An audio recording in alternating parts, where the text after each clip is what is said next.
Welcome in. You have found We Like the Blazers. I am Connor Bergen. That is Brandon Mullen. And today we have a very special treat on the show. A special guest. We are introducing from Portland Trail Blazers Broadcasting, Lamar Hurd.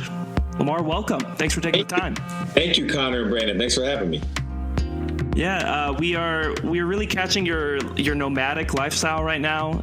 You are coming to us from an undisclosed location in New York City, preparing for the Blazers to take on the New York Knicks on Sunday. The Knicks of New York. Knicks of New York. Are you getting used to the travel lifestyle? 9 seasons into covering an NBA team full time. Man, I could spend my whole time with you guys talking about the travel. I am used to it. It is the one part of the job when people ask, like, for instance, we go as Blazer announcers and we do this Rip City rally each September where we go to 5 different cities around the state of Oregon. We just get a chance to connect with communities that are kind of rural or just not very close to the city of Portland, people who don't always have a chance to come to the Blazers. We instead go to them. And one thing we do a lot of times is a school assembly where we give the kids a chance to ask a lot of questions. And one question we get every season is, what's the hardest part of your job? And for me, the answer has been consistent for a really long time now, and it's the travel part of the job. And I tell them, like I'll tell you guys, it's not a complaint. I'm very grateful to have this job and to be able to work in sports. It's what I've always wanted to be able to do. So I'm grateful, and I'll take it all day long. And it's something coming into the role that you're signing up for this kind of travel. So I know it's part of the deal. It doesn't make it any more fun, though. And it is the part for me, because I love being at home, around home. My wife is home. My wife is my best friend. I love being able to wake up and go to sleep every night next to her. I just love the concept of my home life. And I would prefer that and rather than a day like today. We went from Sacramento cross country here to New York. We're here for an extra night, which as I'm talking, and this will happen when I'm saying this to students, they're thinking, wait, an extra night in New York City? And and what I tell them is you got to find what fits you the best. Like, there are some people who, to them, this is the job, the trip, the travel of a lifetime. And if that's you, by all means, like, revel in that, like, bask in that.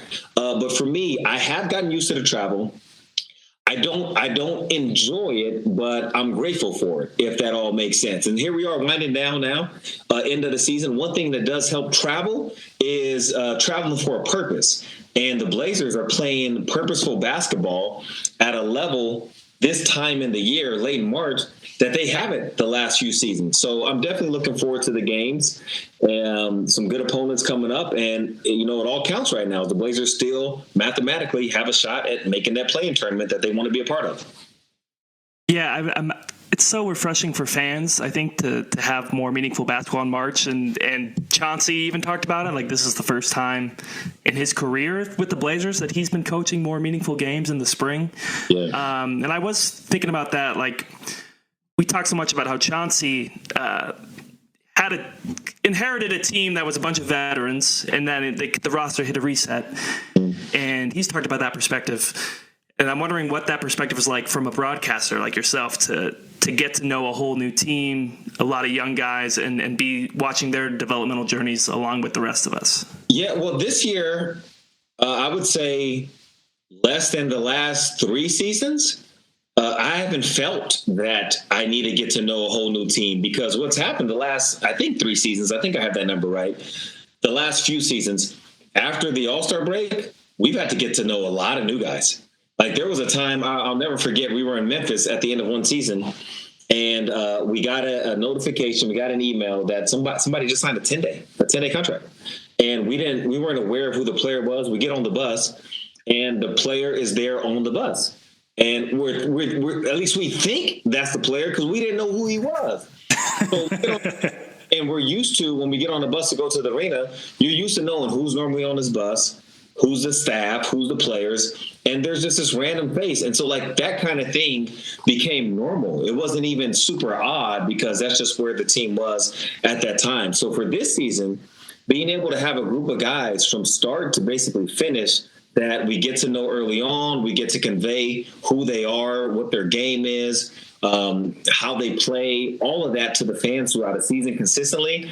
That is really nice. But even if that's not the case and there are a bunch of new guys, I take that really seriously. I think it's still an opportunity to do what my job is well, and that's to tell those people's basketball stories. They're still NBA players. They're people who have families, friends, loved ones watching them play, and that stuff is meaningful. And I think we try and have done a decent job of going into those games, into those seasons, including this one, where even though the Blazers aren't the Blazers of old, where it was the Damian Lillard-led Blazers, when you're not talking about necessarily trying to make the playoffs, but sometimes it's, do we have home court advantage in the first round? So even though it's not the story right now, our approach is still the same, and that's what I try to take in every game.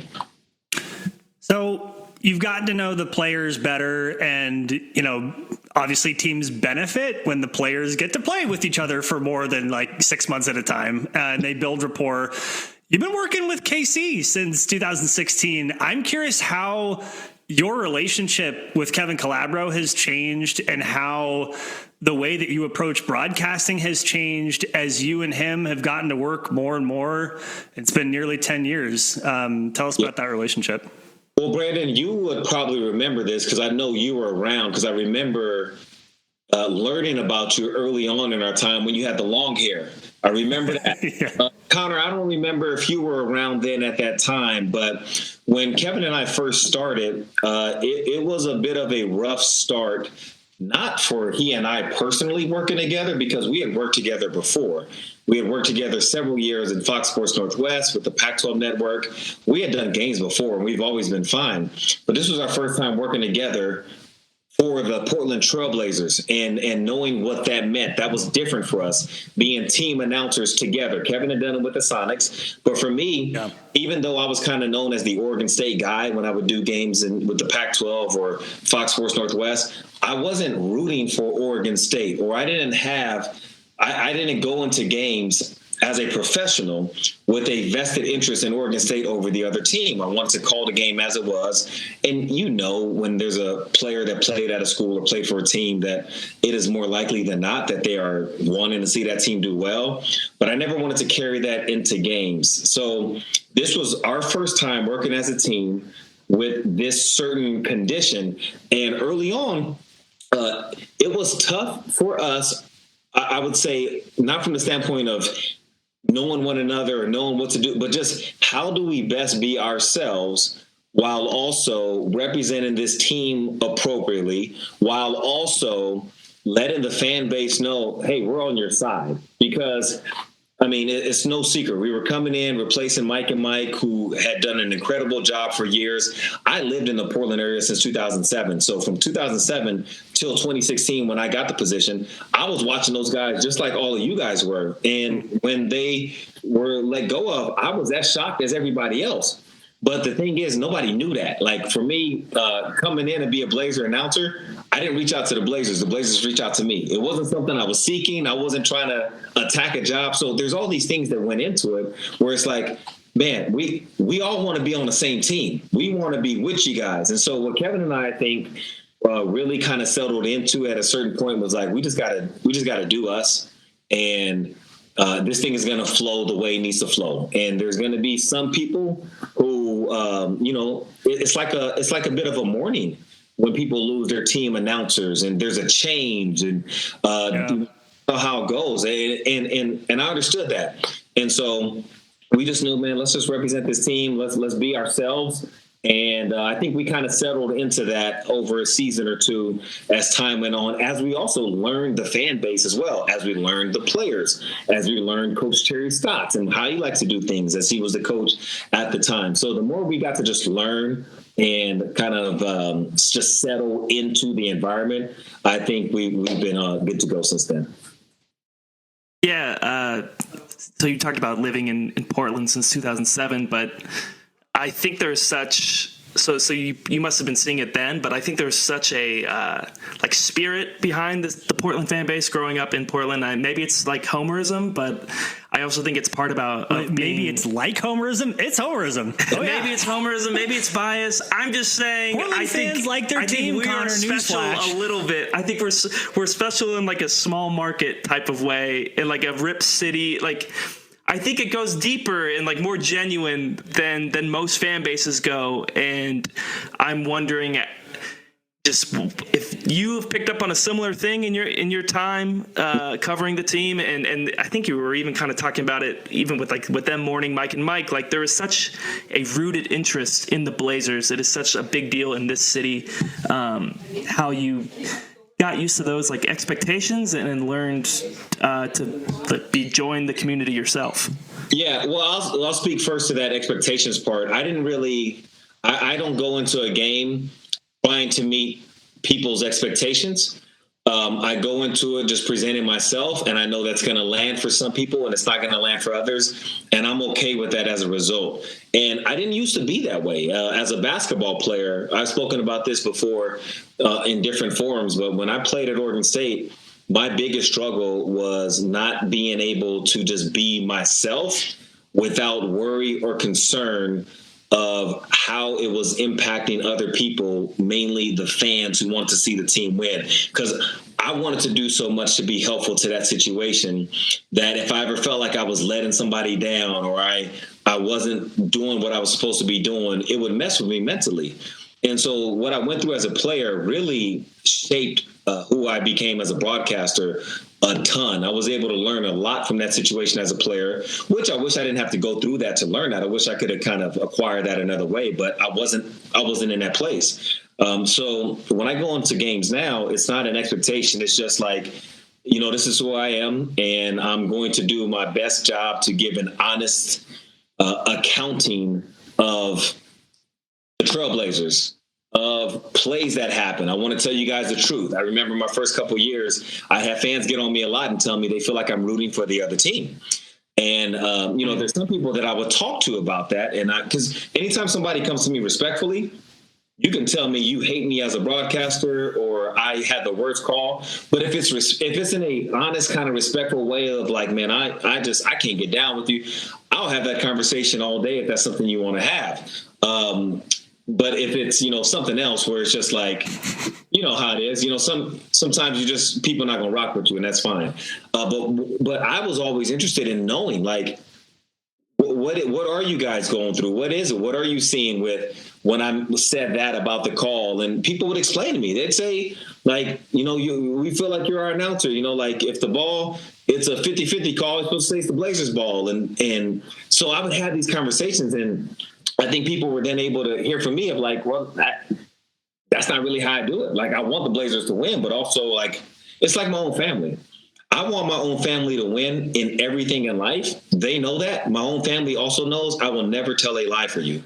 Like, I will not cover you for something that I would not expect you to cover me for. And like, I don't want that. So I think it's just been a learning process for everybody involved. Blazer fans definitely are, to your point, Connor, super invested in their team. They're knowledgeable. They know everything inside and out. And a lot of that is the proximity that you have with the team. Like, I grew up in Houston, Texas.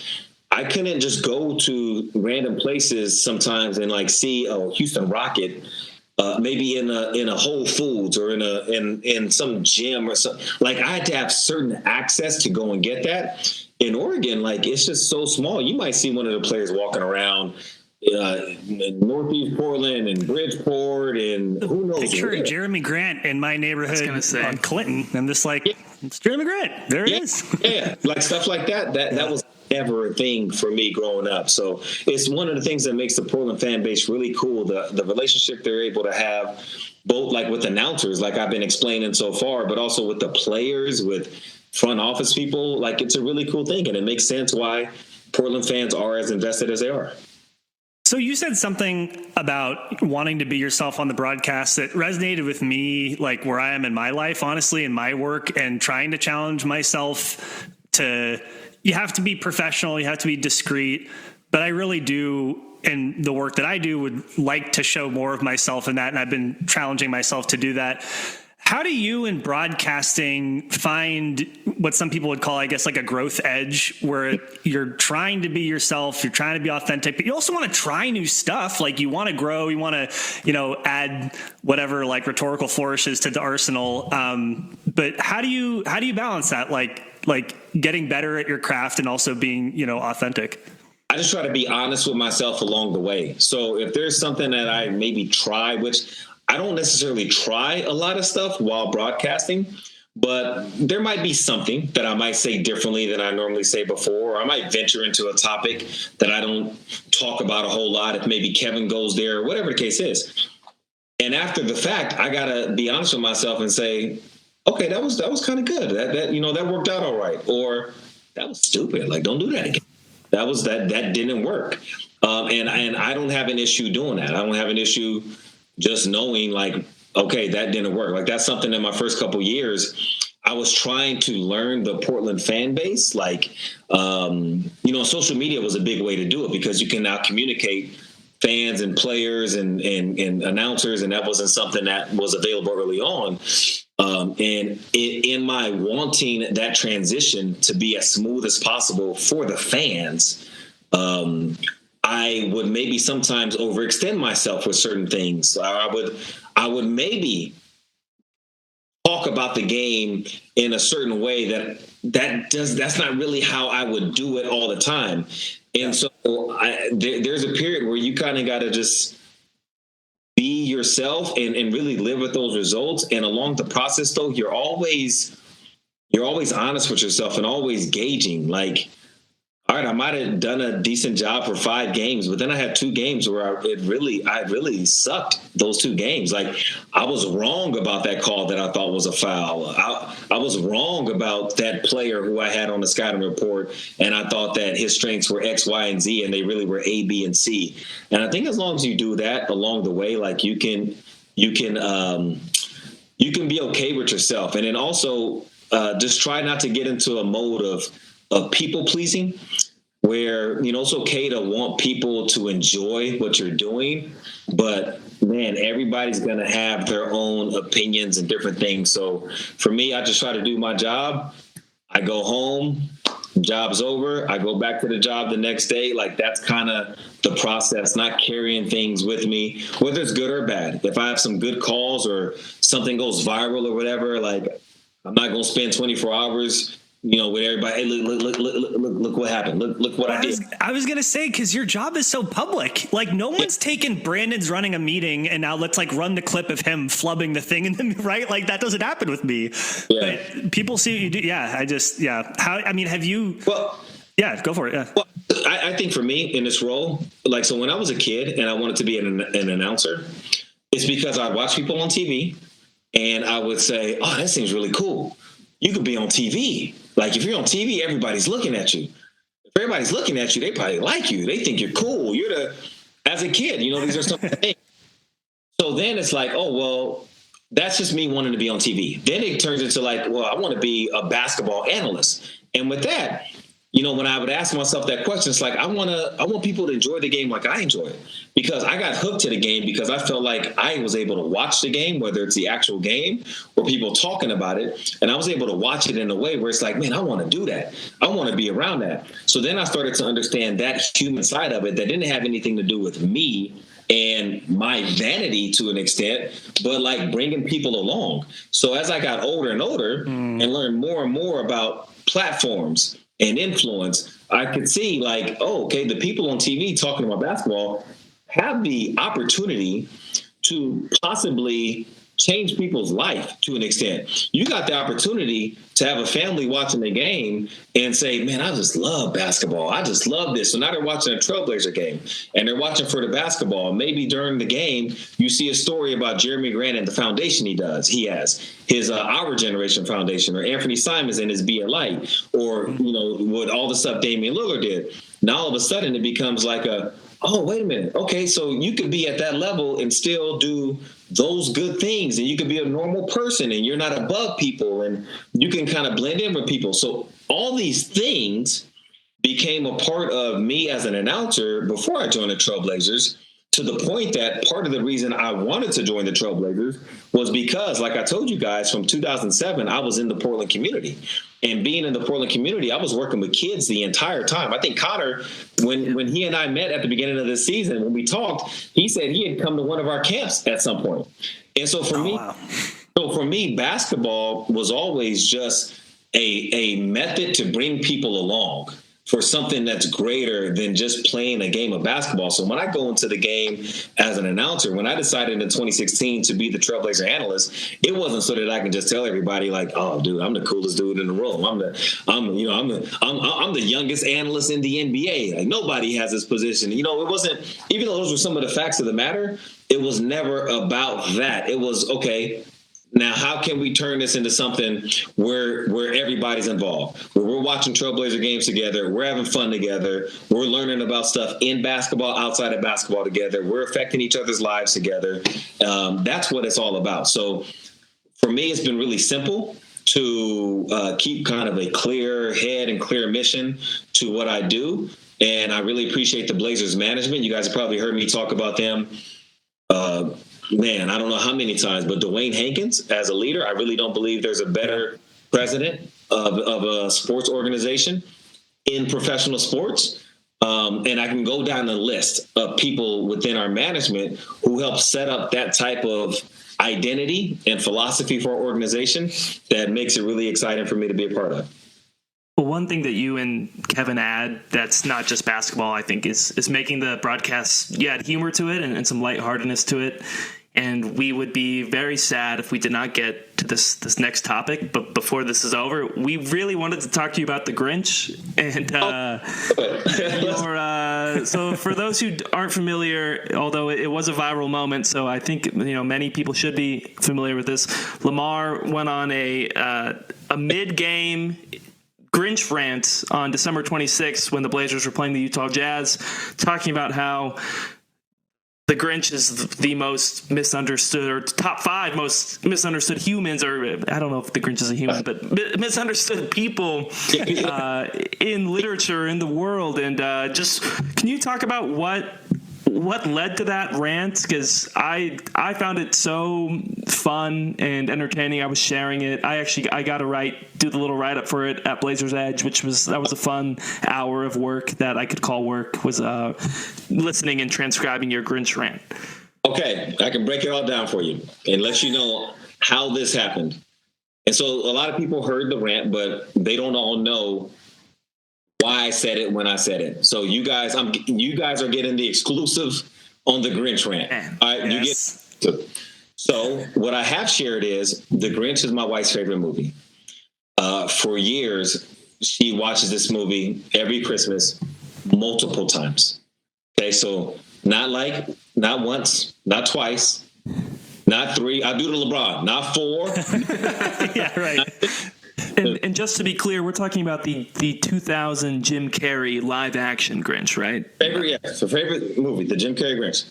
So the last couple years, I really started to lock in on it, because a lot of times it'll be playing, like, how something plays so much, you just kind of get to a point where you don't even hear it. It's just on in the background. White noise. And she uses it for that a lot of times, where she'll be, decorating a tree or whatever, and she just has a Grinch on in the background. So there was a couple years ago, I was locking in on it, different than I had before, and I just started paying attention. I'm like, wait a minute, why are they making fun of him in the school? He didn't do anything. So I would ask her, did he go to the school the day before and do something that I didn't see? Did he talk about somebody's mom? Or who, I guess you would say, did somebody's who? Did he do something? He was like, no, he didn't do nothing, right? So I keep locking in. And I'm like, wait a minute. So they invited him to the holiday cheermeister, and then they clowned him again. Okay, so why did they do that? So then I started asking these questions, and all of her answers were like mind blown to me, because my whole life growing up, I just thought this dude was the worst person ever, and he was the one that only terrorized people. Like, nobody ever said anything about them terrorizing him. So over the last couple of years, I've been watching the movie. I've had a really good understanding of the movie, and so it's at the top of my head. This past Christmas, we were watching the movie. It's so crazy. It's like 2 days before the rant happened, we were watching the movie at home, and I was like, "This is just so upsetting." Because now I know, So now, like, I'm with her. We sharing inside secrets, and I said, "This is just so upsetting because people keep on clowning this dude, and like they hate, and like nobody ever tells this side of the story." And I know that there was an original book, there was an original Grinch, and all that. But my thing is this: you can go back in history, and you can get a lot of sides told of certain events or certain people or certain things. And I was like, how come there's not a strong representation for this side of them? Like, the only strong representation is for the negative side of, how come we ain't hearing both things with that same energy like we hear a lot of things kind of approach? Okay, and this is what did it. This is what put me over the top. Christmas Day, I'm watching the NBA games. You know how they do the ABC, the ESPN, they're doing all the games. And at each game, somebody's dressed up as the Grinch. And then the announcers will go and talk about it, and they're just killing the Grinch. And I'm sitting there, I'm watching the game. So my wife, Christmas Day, and I said, this is exactly what I'm talking about. Like, nobody says anything positive for the Grinch. Okay. So the game against Utah was the next day. So we get to the arena, and I have no plans of talking about the Grinch. I'm serious. I was not going to get into it because I always thought, like, all right, this is more podcast material. Maybe it's not something for a game. So, right. Like, I walked into the game expecting, like, even when I watched the ABC and ESPN games, I wasn't expecting anybody to go off on a rant. I was just expecting maybe just one or two lines of like, hey, the Grinch had a reason for some of his animosity. He just some like. So you guys might remember this. Brooke Olzendam did a story on DeAndre Ayton. It was posted apparently on the Blazers Instagram and Twitter a day or so before, but she did a story the day of the game of DeAndre Ayton dressed up as a Grinch.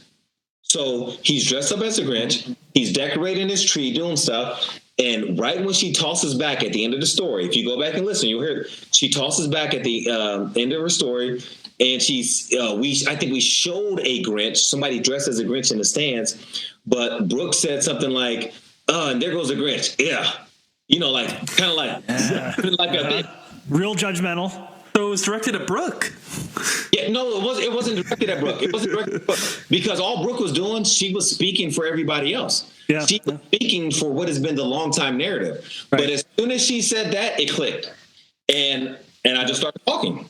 And I didn't know where we were going to go with it, but I had to say what I had to say. I felt compelled at that point when I heard her feeling toward it, in addition to the story, in addition to the Christmas Day games, in addition to everything, it's just, okay, we got to talk about this. And that's how it all happened. I'm so happy to hear your retelling of this because I really thought you must have had like at least some notes jotted down, like at least like some prep to go on that rant. While simultaneously, and the comments on YouTube love this, you're simultaneously still calling the game while going into your Grinch point. Yeah, so, the game was happening. The game wasn't going to slow down for nobody, but the Grinch's story needed to be told. There needed to be another option, another narrative that can at least be weighed. And even if you're somebody, because Tom Haberstroh came back and said something about, the original story of the Grinch. But Tom and I, we caught up about this in Charlotte because that's where he lives. And when the Blazers went to Charlotte, that was the first time he and I saw each other in person since that whole Grinch thing. And he said, you know what? I didn't even think about the concept of everybody only attaching to one side of the Grinch. And he's like, it wasn't until you brought up that other side that I realized, like, yeah, nobody ever believes that side of him, but they gladly believe this side of him. And I was like, my work here is done then. That's amazing. That was the reason, and I'm glad to hear that. Yeah, well, for somebody who loves the Blazers and loves the Grinch, I never imagined them blending together in like one moment. So I do appreciate that. Thank you. Oh, good. I'm glad that it worked out for you and everybody else. But kind of getting back to what Brandon was talking about earlier, like just those kind of things. I know as a broadcaster, I can venture into if I want to. And a lot of that is because, again, our leadership we have, they support those types of things. They trust our decisions with things like that. Yeah. And that's another one of those kind of things that some people liked it. Some people probably were like, quit talking about the Grinch and tell us every single thing going on with the game. I wouldn't trust anybody who didn't want to hear that. I wouldn't trust that person. And by the way, not to end this, and by the way, we super appreciate your time and thank you. Not to end this on too earnest of a note, but the Grinch thing does make me think. It's come up a lot for me lately in my life to stay imaginative about why things are happening. And that honestly is really, really important. Like something happens, have a snap reaction to it. What are all the different possibilities of why that thing may be happening? And it does matter. Lamar, we're going to let you go on that. We appreciate you. I would do that thing where like, where can people find your work? People know where to find you. So I don't think we need to do any of that. But thank you. And yeah, have fun in New York. I may or may not see you at Madison Square Garden. So if security lets me, I'll come say hi because I'll actually be at that game. Really, will be? Yeah, I'll be there. Yeah. Are you at home right now? Yeah. So we're actually living on the East Coast now. We're living in Connecticut. And I had the chance to go see the Blazers at MSG. So it's like, I have to do it. So, yeah, if I can find you, I'll come say what up. Please do. And if they won't let you close, just yell. And if Okay. I come to you, say what's up, man. Oh, I appreciate that. Hey, and real quick on the way out, I wanted to say to you guys, because this has been a big week in sports with journalists kind of in the news, going back and forth with pro players and that kind of thing. Mm-hmm. And I was really looking forward to joining you guys because one thing I've really appreciated, Brandon, and all the time I've known you, and then Conor getting to know you, is the humility you guys attack a lot of things with. And it's really easy in our world, in the sports world, because of the proximity we have to the athletes and to these big stages. It's really easy to kind of just start feeling yourself a little bit and, becoming a person that either you're the know-it-all or you're the person you think you're above a few people, or you're cooler than people just because you got a certain job. And you guys have never given that vibe at all. And I wish you guys tons of success in this industry, because we need more voices like yours who, you use your microphones for uplifting purposes. Doesn't mean that you can be critical at times and vent at times and do all of that. But your personalities, your character that you guys kind of attack everything with, it's noteworthy, and it's something that I see, and it's the reason why I was looking forward to joining you guys today. So I'm wishing you tremendous success, and if I can ever be helpful to you guys moving forward, or there's something that I can do or whatever it is, just know I'm a fan of you guys, and I appreciate you. Thank you so much. That's like, you gave me the confidence boost of the weekend, so thank you, Lamar. For sure. Thank you guys, man. Appreciate you.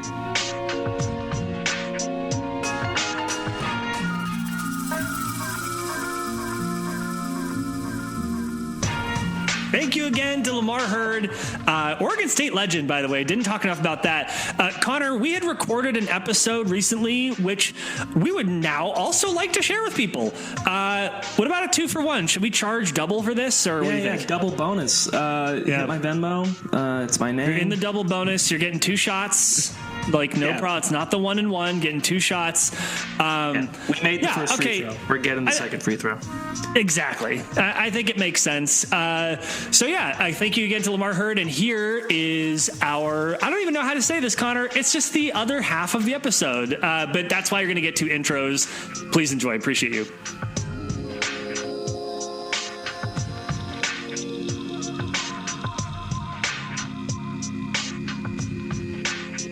Yo, what is up? You have found We Like the Blazers. I am Brandon Goldner.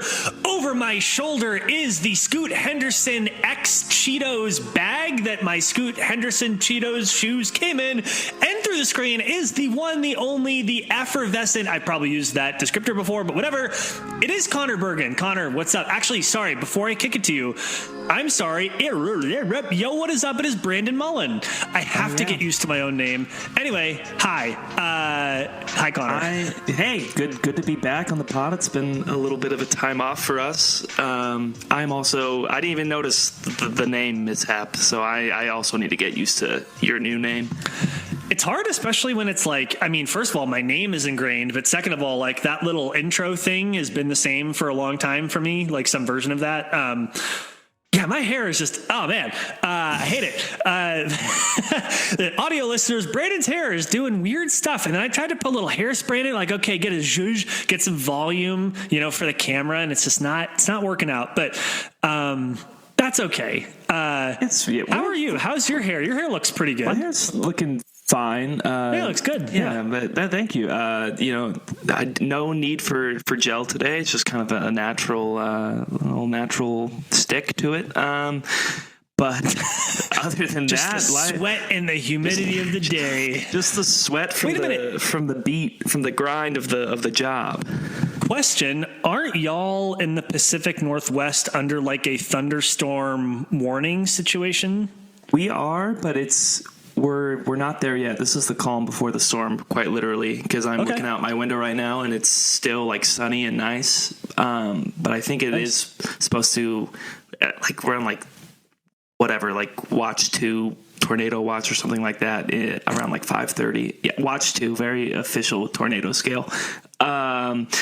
But I actually, I'm trying to play some basketball later, so I'm hoping that, and I'm going to risk it too. So if God forbid if something happens, my stupidity of driving into the storm will be formatted or captured in this podcast forever.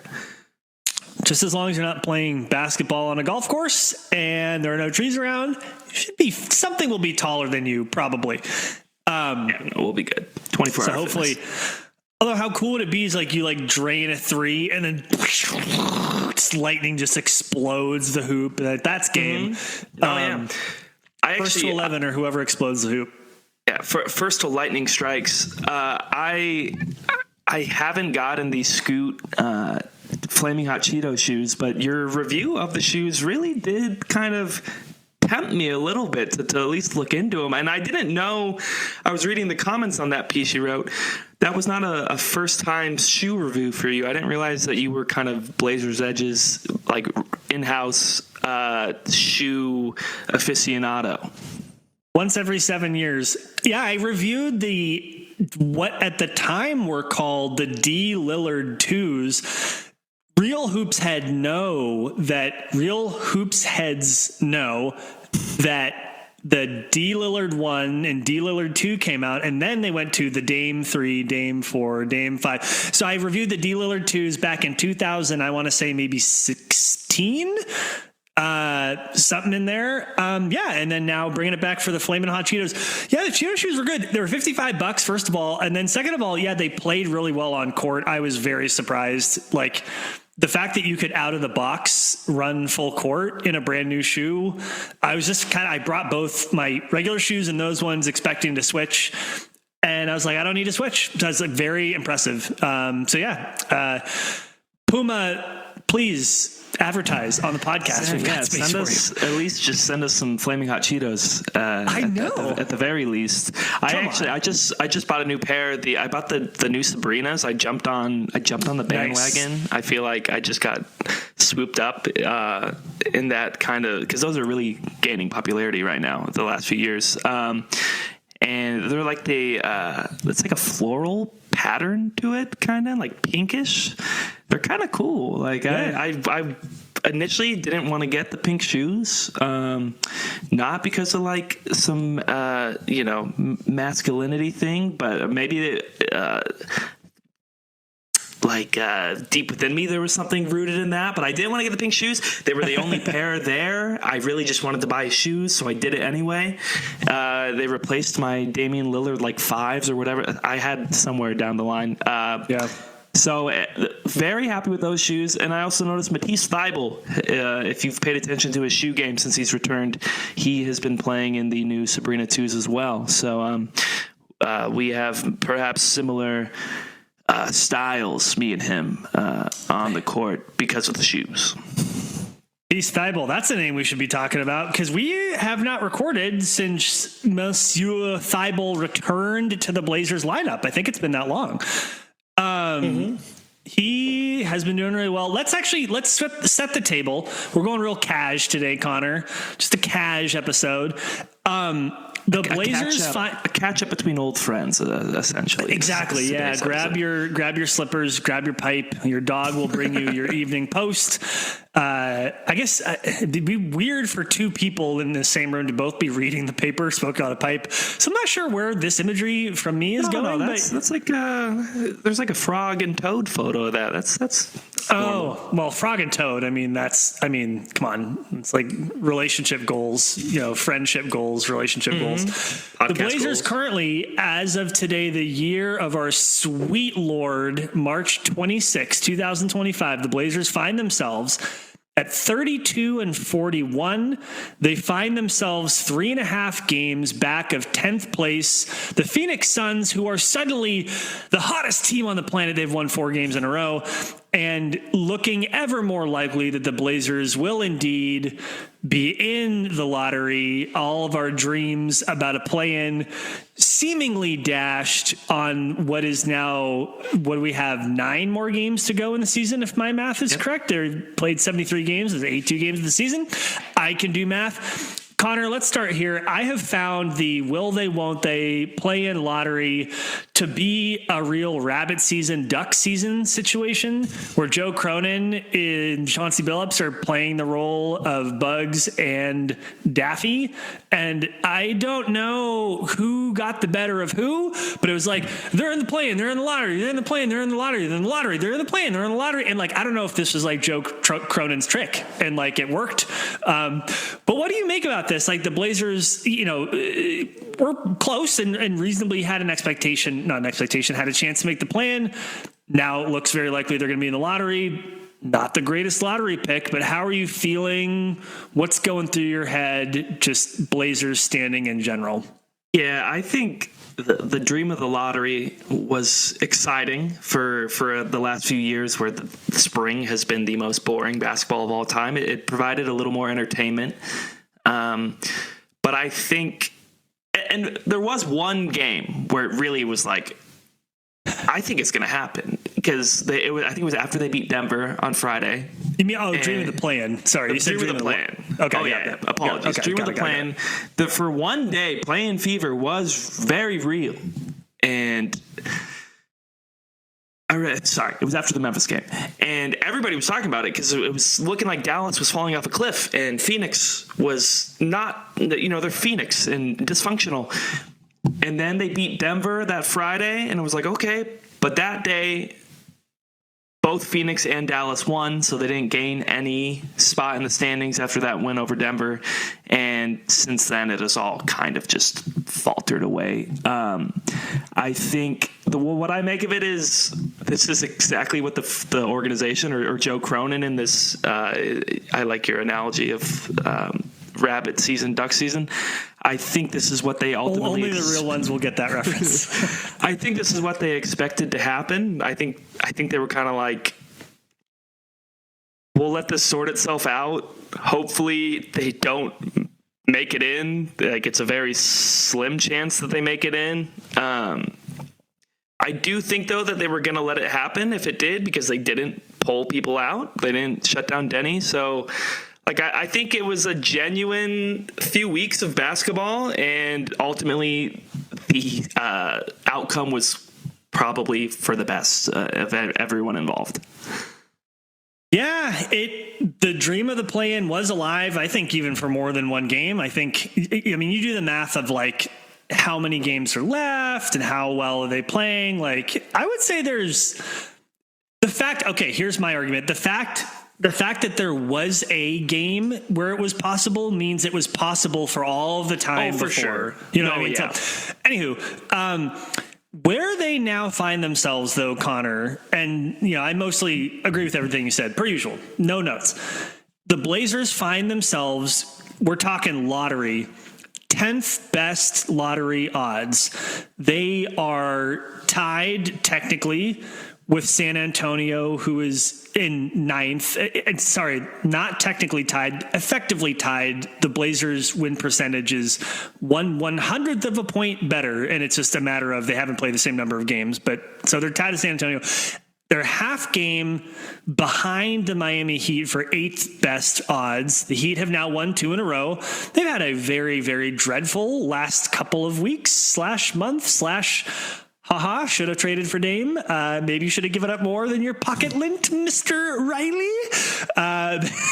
And the Blazers have no chance of getting to 7th because Toronto is up there a full 6.5 games ahead. Now, on the other side of that, the Blazers are only a half game ahead of the Chicago Bulls, who are in 11th best lottery odds, but they're pretty well clear of Dallas, who are 3 games below that in the lottery odds. So again, like games ahead, behind, it's all kind of weird. I'm situating ourselves to better lottery odds. And here's where I want to make a point, and I want your opinion. The Blazers currently have a 13.9% chance of getting into the top 4. If they're able to make up that half game and get better odds than both the Spurs and the Heat, that would put the Blazers with 8th best odds, which would change their odds at a top 4 pick from 13.9 to 26.3. That's a big change. That is a big change. That is doubling your odds to get a top 4 pick. And this is very hypocritical of me because earlier in the season, I'm like, who cares? There's only like one. As we get, we're fluid. Itchy. Opinions are fluid. We needed more data. Opinions are like ferric acid. Anyway, so like the Blazers now probably don't have a chance at the play-in. Is it time to really, really pull the plug? I don't even know what that looks like, by the way. So many of the young players are playing quite well, but like, what do you feel? What are you feeling? First of all, if they were really going to pull the plug, they would have to pull Deni and Tumani. I think that is the key to losing. Yeah. Just take those 2 out, and I think the rest will take care of itself. Do they have the cojones to do that? I'm not sure, especially with the league cracking down on everything. I'm getting so it's like I'm starting to get so worn out by the lottery, the tanking versus we haven't talked in weeks though. Come on. No, yeah, we haven't talked in weeks, but it's all the message boards, and it's the right conversation to be having. Like, I understand why we're doing it, but I'll tell you what, I'm interrupting you, but I can say we can table this convecation because you're right. Because it needs to be had. Let me make it very clear. I am of the mind that yes, like once again, hey, pat yourself on the back. You guys gave it. You gave it the good college try. There was some moments there where it looked like maybe you were going to get into the play-in. You played some meaningful games in March. You got some good development minutes. You saw growth last, further into the season, because sometimes those late stretches in the other years, it's like, all these players are getting so many developmental minutes, but it's like, okay, well, these are games that like nobody seems to even be trying, and there were some quality basketball games that they were playing in the last month, but now it's effectively dead. And for the best interest of the franchise, getting that 8th best lottery odds kind of feels like you can have your cake and eat it too, where like we didn't totally give up on the season, we didn't really tank, but we're still gonna have a shot at not only progressing this year, but having a shot at maybe getting a stroke of luck in the lottery, because the team needs more high-end talent. They need another shot, like another crack at it. So, yeah, like that's just. I'm already focusing for next season in a sense. Are you? Yeah, I want to talk about Matisse Thybulle, by the way, who has just been a lot of fun, and has just an absolutely stunning small sample size. No, I'm not going to talk about his defense. An offensive rating of 151, which, if you know offensive rating and defensive rating, that is cartoonish. Like the best players have an offensive rating, I think in the 120s maybe. And so a 151 offensive rating for Monsieur Thybulle. So this year it's, as it's maybe been the entire time, has really been individuals, and what you're seeing from them, especially the young players. maybe there's a conversation for another day about if Chauncey Billups, has he coached his way into extension talk territory? I don't think I'm not mentally prepared for this conversation personally, but I'll add one small tidbit on that. I said them not making the play-in was good for everybody involved. I think there was one person that maybe it was not good for, and that was Chauncey. And I think if they had got in there, like, I think those talks about an extension become way more real. Now I think things are kind of coming back to where maybe people thought the season would ultimately end up. I'm not mentally prepared for this conversation, but just to tee it up for a different time. I actually do think it depends. Evaluating his career as a coach really does depend heavily on how much you're weighting recent samples. And there's a school of thought that says, listen, he had X number of games and he's showed you who he is, and you can add these games to the sample and it doesn't change much. Or you could be like, no. Au contraire, I don't know why I'm doing these French phrases. It's coming out of nowhere. You could be like, yeah, you should weight the more recent games more, and this team looks like it has a defensive identity, and he has allowed players, for example, like Deni Avdija, to look like one of the, at times, top 10 power forwards in the league, if that's what you want to classify him as. I was listening to the Dunked On podcast with Nate Dunk and Danny LaRue. I think they slotted him somewhere in the mid-teens, but we're like, he's really come on lately, and thanks for noticing, national guys.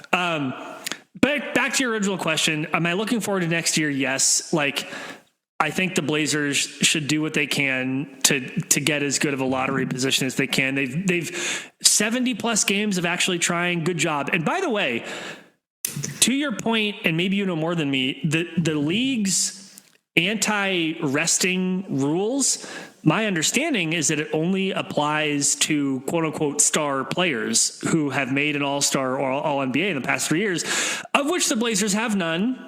None of those types of players exist on this team. So, like, I'm not sure the Blazers could run afoul of that rule. The silver lining of not having a star. You can tank really Go easily. ahead and tank. I mean, it, like, Utah has Lauri Markkanen. They got dinged, or at least investigated. I can't remember. The Brooklyn Nets had, who did they have on their team? Anywho, so, let's talk about, you want to talk more about the Blazers tank, not tank, or are we off it? It's been played. I want to make one kind of overarching point about the season that kind of deals with this a little bit before we move on. But I think it's because I've been starting to just kind of reflect on the season a little bit already. And part of it's because there's only 10 games left or 9 games left. The other part is they just finished up a 7-game home trip. And it was kind of the last big one of the year. So there's really, like, for my first year on the beat, it's kind of starting to feel like, like the end of the school year a little bit. And I just think this year was so confusing and it made it very hard for people to kind of understand what was going on, because it was just, feels like it could be split in two, of like the beginning was so bad. And it was so bad, but then like, it was really bad. Like some of those blowout games and just the vibes of the team felt like people just seemed upset. But the solace to all that was like, well, at least they're going to get a shot at Cooper Flagg then. And then by the time they started playing better, people had already got into the mindset of, we need, the big prize is a high-end lottery pick. So when they started doing better, it made it harder for people to like enjoy that or really kind of understand what to make of it. But I think after all of that, I'm kind of, the more I look back on it, I think this season, if they end up around 8th or 9th, like for the talent on this roster, I think that's probably like where maybe a slight increase of improvement from where you thought they would be. But like, I think ultimately a lot of things happened this year that you wanted to see happen. And it kind of ended up not dramatically better or not dramatically like worse from I think where the possibilities were at the beginning of the year. Does that make sense? It makes sense, and I don't agree, and here's why. The Blazers, in my view, were hoping that a future first option would appear from the mist. Has that happened? No. And that is, I think, the problem. Now, you could say, if you squint and you look really far into the mist, that fella looks a little like Deni Avdija, doesn't he? But I don't know if you can, right? Like, I mean, kind of, maybe. But Shaedon Sharpe certainly hasn't taken that step. And Scoot Henderson, I am bummed because he was looking better. You think it's... Well, go ahead. Yesterday didn't give you more hope? Because it's... I just seen him play well yesterday. No, you've been playing poorly, but then yesterday he flipped it around a little bit. Well, that's not... he wanted it to keep really just escalating. His season started pretty poorly. It got worse. And then there was a moment where we're like, okay, there we go. All right, just keep that locked in. Keep it locked in. And he didn't. So that's not great, right? Like the consistency doesn't seem to be there. Has he gotten better? Yes. Like eye test says he's gotten better. Let's check the stats. Stats say he's gotten a little better. But like, it's not looking great for even 2 months ago or a month and a half ago. I was like, okay, keep it up. Cool. Like roll into the end of the season with some consistency and that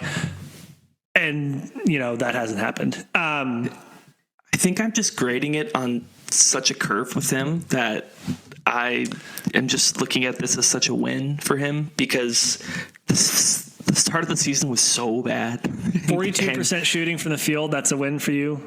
2.7 turnovers a game. The win I see is that I was 2-to-1 assist to turnover ratio. That's a win for Connor. The win is this. Hear me out. The win is that neither, and maybe this isn't a win in some people's eyes, but neither Shaedon Sharpe or Scoot Henderson are a bust in like the truest sense of the word. And entering the season for Scoot, I thought that was a very real possibility that it could end up that way. You still think there's bust potential? I think like both of them are going to be. I think Shaedon Sharpe is firmly outside of bust potential at this point. Mm-hmm. I think, but Scoot Henderson is super duper not. Like Shaedon Sharpe is like very much. I think has proven he's going to have a long NBA career as doing something. I don't think Scoot Henderson has done that. So that's a problem. Like, especially if you're picked third. That's the other thing is that Shaedon Sharpe, the bust thing is kind of related to where you were picked. Shaedon Sharpe was picked 7th, question mark. Mm-hmm. Yeah. So, yeah. I guess just what I've seen from nervous Scoot. Chuckling. Did you watch the 30-point game against New York was like 2 weeks ago? Cool. That one game was awesome. I love it. Hey man, I'm gonna hold on to that game. For a while. It's difficult to get a negative game score. I know I'm just kind of lobbing stuff out there. You can tell I'm deep into my basketball reference era. It's almost impossible to get a negative game score. My understanding is that you're trying to quantify your overall impact on a game using the box score stats, combination of the shots that you made and your assists and your rebounds, your turnovers. And this game against Memphis, oh dear, 5 assists is pretty good, I guess. Like that's not bad. 3 turnovers. 2 for 10 from the field, 3 rebounds with a negative 0.2. I looked at the box score last night. Don't remind me. No, it's true. If we're gonna cherry pick one game, and we could go game for game, and I think unfortunately the not good is gonna outweigh the good. Oh yeah, the tallies would be lopsided. So the bad games are becoming less or more infrequent than they were because it felt like there was like weeks of stretches where it would So like we're having a philosophical conversation about player development, and I think fundamentally what I'm saying is that development doesn't mean you're awesome all the time, but I think it really means that your floor, that the worst that you ever play comes up. I think that to me is development, and you're arguing that is happening. I think so. That's fine. I don't think that's happening nearly enough. It's the inconsistency and the fact that you could get these absolutely like damaging games from his worst games should be like he's invisible. His worst game should not be, oh dear, he's damaging our team on the court. That's all I'm saying. Like an elephant is like rampaging through the kitchen type, like Scoot. What are you? Yeah, I and I think it's the curve that I'm grading on because did you watch the highlights of his Seattle preseason opener? No. Oh my God, it was like one of the worst basketball games I've ever seen somebody play. Not to be hyperbolic, but it was like, and it was like you're coming after the summer, like, yeah, hey, when they didn't play him during summer league, and so you're like, finish the season pretty strong. What's gonna, maybe he's gonna come in with like some new juice, and it was just like the biggest stinker. Oh, all right. So we're talking about Scoot Henderson, and there's 9 games left of the season. Like, what then? 9 games left this season. Let's just say it ends the way we've seen it and it's inconsistent, whatever. Like, what do you want to see? What do you expect to see? What do you hope to see from him? And maybe one way to ask this question is there one specific skill that if you saw him improve, you'd be like, okay, cool. Like it, getting better. Yeah, I think the obvious answer is at the rim finishing. But like for like a more like less specific stat, just like court feel, and because what I've noticed is he's kind of cut down on the head scratching turnovers that he had a lot over his first season and a half. So just to continue to move in that direction of just like he's having his total control on the game and the tempo. Okay, that's fair. And like, to be fair to him, as I'm now kind of crawling into the stats, like his finishing at the rim has gotten quite a bit better than last year. Like we're looking at between 0 to 3 feet. Should be pretty easy to score from 0 to 3 feet. Last year it's like at 50%. And this year it's at 59%. That's pretty cool. From 3 to 10 feet. Last year, it was 31%. It's really bad. This year, it's 34%, still pretty bad. And then 10 to 16 feet is 45% last year, 50% this year. So it's better, right? Better is better. We like better. Better is good. Want to see him get there more often. Want to see him start drawing fouls, all that stuff. And yes, court feel, is that like related to mouth feel? Is that like I'm drinking a wine and I get the court feel? Yeah, I don't know, man. Like, it's just, I know that you're like less. Go ahead, Deb. Oh, I like this disagreement. This is good. This is because I need to be. I need to be checked. I come to this podcast to be checked. Okay, this is going to be really tough. But over this shoulder, Scoot Henderson rookie card. Over this shoulder, Scoot Henderson rookie card. So like. One of them has his autograph. So like, flaming hot Cheeto shoe bag. Flaming hot, I bought his shoes for God's sake. I'm a believer. It's been rough. You know who hasn't been rough, Connor? Matisse Thybulle. What a guy. I know we talked about him a little bit. I just wanted to plug it, not really an article, but I was digging around in the stats and I was like, oh, this is a fun sample size. And when his first 2 games back, he was leading the NBA in defensive box plus minus. It's an attempt that tries to estimate the number of defensive points that a player contributed above a league average player. So it's a number that says kind of how much impact you're having on defense. That was really fun. You know what's even more fun, Connor? I crack it open now, not just 2 games in. Do you know who's in second place of defensive box plus minus? That's Matisse Thybulle. Jamari Bouye, Blazers legend, is at the top spot with his 1 game and 5 minutes played. Jamari, we miss you. But the other thing that's maybe more mind-blowing is that for all players who've played more than a single game, which I think is a fair filter, Matisse Thybulle is second in the NBA in box plus minus overall, only trailing Nikola Jokic.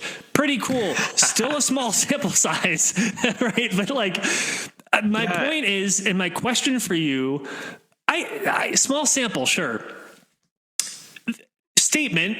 Please respond to the statement. What an interesting player to have on your team, Connor. I love it. Please, yeah. I don't want Matisse to. Out of all the vets, Matisse is the one I'm like, can we keep him for another year at least? From an enjoyment to watch standpoint, he fits with the other wing defenders so well. Like, it's so cool the last few games to have Toumani Camara and Deni Avdija as your starting forwards, who are both stout, good defenders, and then they check out and it's like, oh, stout. I love that word. I use it maybe too much. And then you bring in the second unit, and now these teams have to deal with Matisse Thybulle, who is quite literally the defensive wizard, as many people like to call him. So I hope that the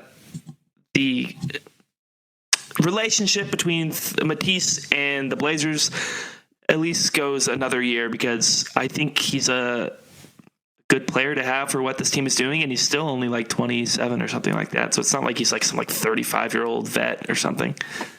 And it's interesting. I mean, this is a funny thing to talk about. So the Blazers signed him to that contract last year. It was a 3-year contract with a player option on the last year, which is next year. So he has a player option next year for about $11.5 million.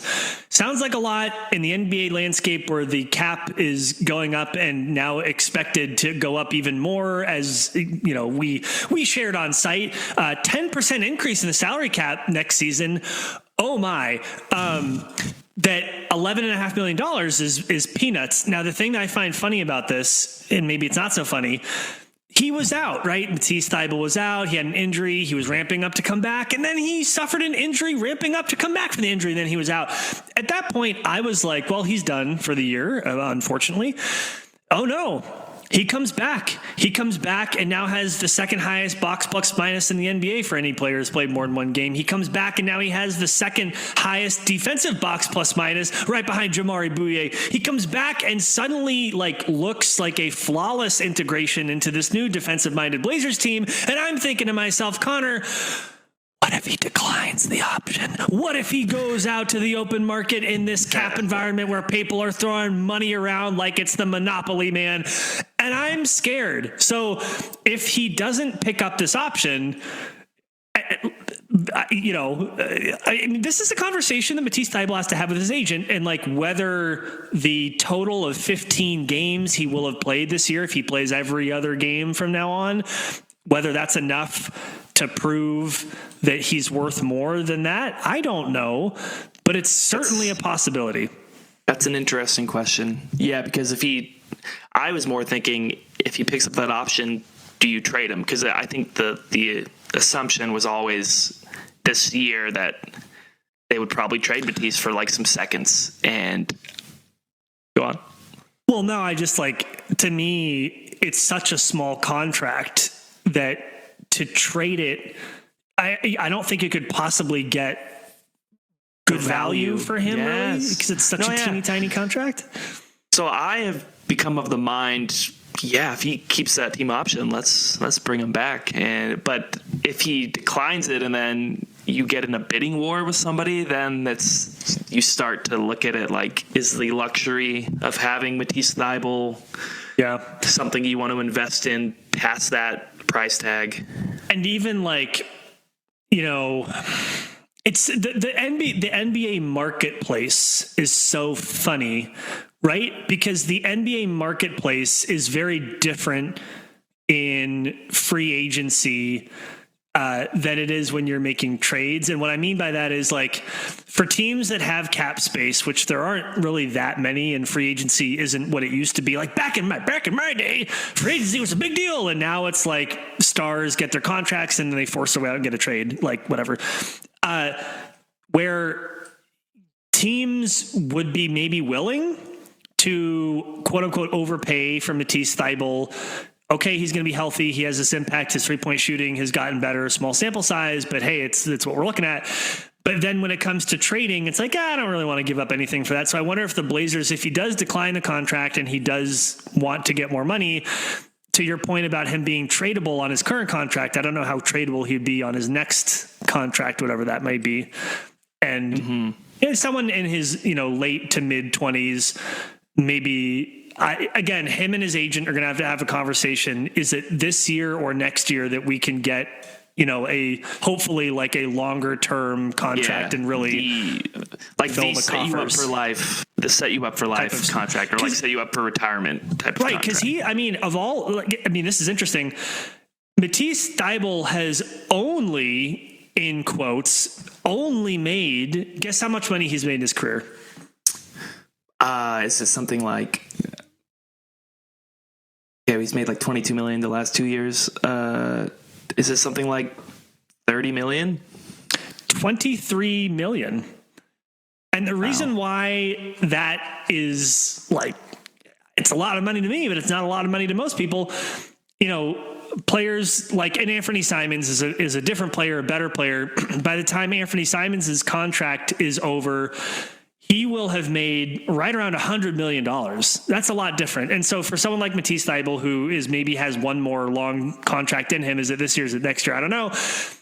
And he's a cool player. I hope he opts in. I hope he stays on the team. And also I like him as a person. I like that he's an intellectual. He likes reading books. I'm glad you pretend hit on that. To read books. Yeah. Go ahead. Sorry. Oh, just selfishly, he is so much fun to cover and interview, and I was pretty bummed, when I got the job this year. He was probably the player I was most excited to interview on a regular basis, because I had seen in the previous year the thoughtful answers he gave, and like you said, kind of the intellectualness to like his answers. And then we didn't get to talk to him for like 6 months. We had the interview at Media Day, and then we didn't talk to him until like the day before he came back in early March.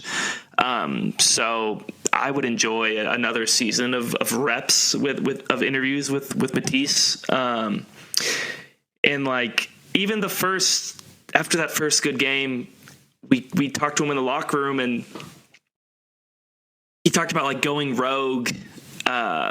It was honestly like the most interesting interview in a few months. It felt like, because he over the course of the week of him coming back, he talked about like the mental kind of toll of being a basketball player who can't play basketball, and he put it in a very interesting way. And then he talked about how he would fit in and how weird it is to come back at like game 67 of a 82 game season. That's got to be strange. Yeah, he talked about that kind of like conundrum. He walked us through how that's difficult, and then after he had that great game, he talked about how like he wants to be solid, when you come back after that far off. And he had the quote of like, I ended up going rogue on like some of my steals, and so like thank God it worked. And I said, well, isn't going rogue a part of your brand? And he said, well yes, but like when you miss that many games, you just want to be solid. And he said, I guess I couldn't help myself. And I just was like, I love it. Some of these interviews can be like a little routine, and so far in the 2 or 3 interviews we've done with him, they have not been routine. I've found them entertaining to be a part of. I mean, it sounds like you should chat with him for a little, just chat at some point. Like, that's really cool. He's a cool guy. And it's interesting to hear from your perspective as a reporter that you can, and obviously obviously you can, but you can feel the difference between what feels routine and what feels like maybe someone is more comfortable or more willing to share in a different way. And that's really neat. And I frankly don't think we have enough of that in the world, Connor. Maybe even in this space, I can challenge myself to be 10% more vulnerable. Tell you all about I'll match secrets. I'll match you, partner. Let's go. Before we leave today, before we get into our deepest and most pressing anxieties, I do need to get, I'm just kidding. I do need to, where am I? Sorry. I need to give a shout out to two other players. I mean, we could give a shout out to plenty of them, but Toumani Camara, his offense in the last 6 games has been pretty incredible, shooting over 50% from the field, shooting over right around 44% from deep. And he's averaging 16.3 points a game to go with his 5 boards, 3 assists, a steal and a half, nearly a block. For Toumani Camara, you don't think of as an offensive powerhouse. Boy, is that encouraging to see. But really, like, the gold star of, like, thank you for being on our team has got to go to Deni Avdija. How much fun is it to watch this guy play in his last 8 games? Legitimate star level stats, and also, like, I would say star level impact for a lot of these games, but for sure. 24, 11, and 5 with a steal, shooting over 50% from 3 and from the field in those 8 games. But more than that, the way that Deni Avdija plays, it's like, it's been a minute since, and maybe you could say with Shaedon Sharpe's dunks, but it's not quite the same because you don't know when it's going to happen. But it's been a minute since there's been a Blazers player where it's like he gets the ball and I'm very interested in what he does with it. Because for Deni, it's like, he's probably just going to go that way. And like, he's probably going to like run through people. And like, that's pretty cool. No, yeah, it's so distinct. It's and it's such a, like, a physical, like, blue collar style that people can get behind too. Blue collar. We should get someone with some artistic talent to create a Deni Avdija blue collar and just wear just the collar, or connect it to the jersey. That'd be great. A little blue collar on this black and red. Let's go. Yeah. No, it's been a while since the Blazers have had a team that's been willing to run so frequently, and certainly been a long while. I can't remember. Maybe you can. Since they've had a player who is like so willing to just take it and just go, and that's what's happening. Yeah, Josh Hart was like similar, but it wasn't here for super long. But wasn't here for super long, and Denny's going to be a Blazer lifer, right, Connor?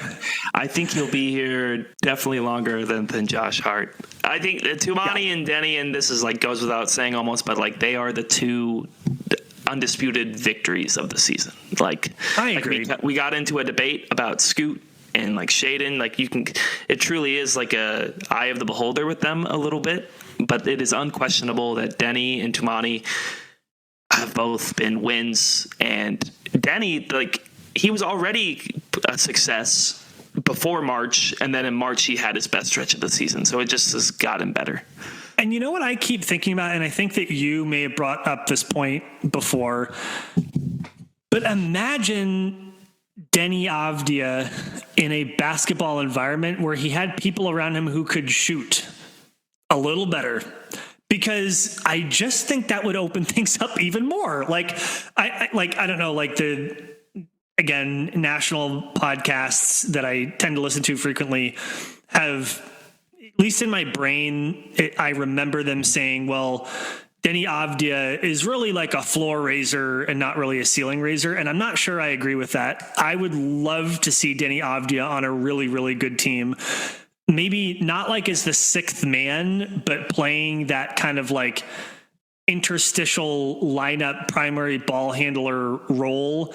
Like, I don't know. Like, and I also think he could close. I also think he's like, I don't know, like a good defender too. Like, I mean, he does so many things. He's like a glue guy. He's like a hyper, like a glue guy on steroids. Like, he does all the little things, but he Super also glue guy. He's like super glue. What nickname? New Possible nickname created. Turbo's a little played out. Let's go with super. Super glue. No, because Turbo super glue. That's pretty funny. I like it, and I could see like an anthropomorphic tube of super glue with the jersey on, and like I just envisioned it, and it was very funny. I just want to say though, I agree 100% with what you're saying about if it's like people are like, oh, well, Deni's not an all-star, and it's like, well, yes, it's like the number one option on a team. I don't think so either. But if he's like the third guy, and like the teams have to deal.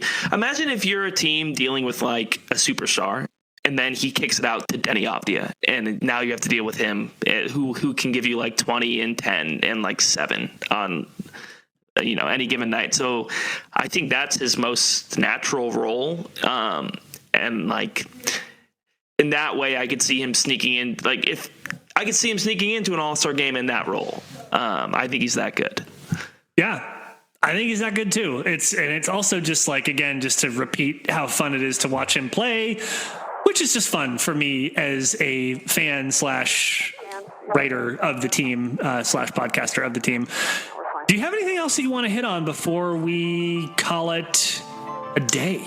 No. I think we got to all the thoughts that were on my mind. And if you want to know what's on our mind, you can always find us at WeLikeTheBlazers.com. We're also on Blue Sky. Check out Connor Bergen. Check out Brandon Mullen. We're there. We're also at Blazers Edge. Check us out there. You should also check out a couple of other podcasts, which are also in the Blazers Edge podcast family. Trail Daddy with Dave Deckard and Rip City Roundtable with Cory Dickman. That's pretty much it. I appreciate you all. It was good to talk Blazers, and hopefully we won't make it this. Actually, quick programming note. I'm going to cut the outro music. I'm in Portugal for 2 weeks. Goodbye. Sorry, not sorry. I will not be podcasting from the Portuguese Atlantic, but boy, is it going to be fun. So, cheers to me and Cassie. It's going to be great. Cheers to Portugal. Cheers to Portugal. That's it. Appreciate you all. And until next time, go Blazers.